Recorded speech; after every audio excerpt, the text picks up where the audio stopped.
Let's move on now to China and China's latest provocations specifically around Arunachal Pradesh. 1 month ago, India's foreign minister met his Chinese counterpart in Delhi. 5 months from now, India will play host to China's President Xi Jinping for the G20 summit.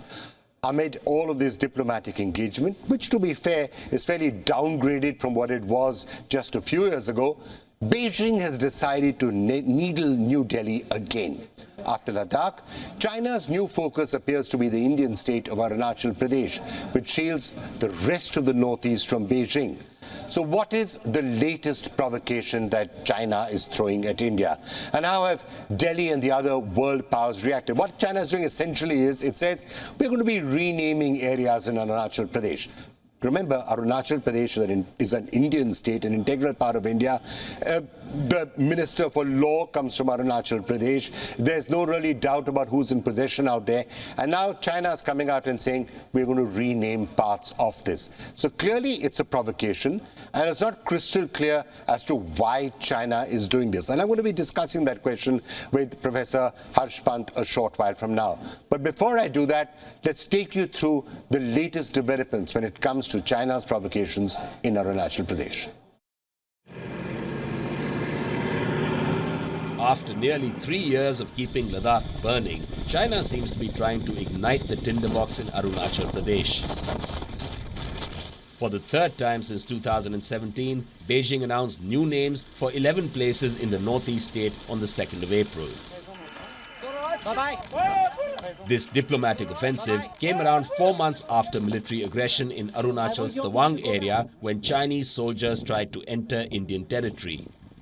They were repelled by Indian troops after a bloody scuffle.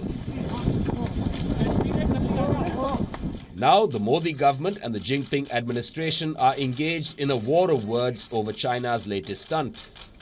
While Delhi said that announcing invented names won't change the reality on the ground, Beijing called this its sovereign right as Arunachal is Chinese territory. With tensions rising in the region once again, let's take a look at the history of the dispute over the northeast state. The 1914 Simla Pact demarcated the boundary between British India and Tibet. The McMahon Line divided areas along undefined borders in the region. However, the Chinese representative did not consent to the Simla Convention. China reportedly claims 90,000 square kilometers of Arunachal, or the entire state. Beijing cites Tibet and Tawang's historical Buddhist ties as proof of its claim. China refers to Arunachal as Zhangnan and South Tibet. But why is China so interested in Arunachal? There are 5 major reasons according to experts. The first is that Arunachal is the closest site for India to launch missile attacks on key Chinese cities. Another military factor is that the state is a prime location for India to station air defense systems against the PLA. Also, Arunachal's Tawang is a gateway to the northeast, being a critical stop on the Tibet-Brahmaputra Valley corridor. Apart from strategic reasons, China fears that the close people-to-people ties between the residents of Tibet and Arunachal can fuel rebellions in Tibet. Additionally, if China controls Arunachal, it would make it easier for Beijing to dominate Bhutan. With all these factors in mind, China reacts vehemently whenever Indian and Tibetan leaders visit Arunachal. One manner of retaliation is the renaming spree, which first occurred soon after the Dalai Lama visited the state in 2017. It is a way of keeping the border dispute simmering and keeping China's illegal claim on Arunachal in the headlines. In 1960, India and China agreed to work on resolving the extensive border dispute. But more than 60 years later, that goal seems more unattainable than ever, with Beijing opening one front after another. So what comes next? India is already dealing with military aggression and diplomatic offensives. Now Beijing can up the ante by engaging in water warfare with Delhi, experts believe. Being upriver, China can control the flow of river water to India's northeast. Beijing has constructed several dams on the Yalung-Sangpo River, which is called Siang and Brahmaputra in India. Harnessing these, China can cause both droughts and floods in the northeast, warn observers. This appears to be the next challenge which Delhi must prepare for while fending off China's constant guerrilla line attacks. And to try and understand what exactly it is that the Chinese are up to, it's a great pleasure to be joined by Professor Harsh Pant, Vice President, Studies and Foreign Affairs at the Observer Research Foundation, King's University, and a number of other places as well. Thank you so much for joining us, Professor Pant.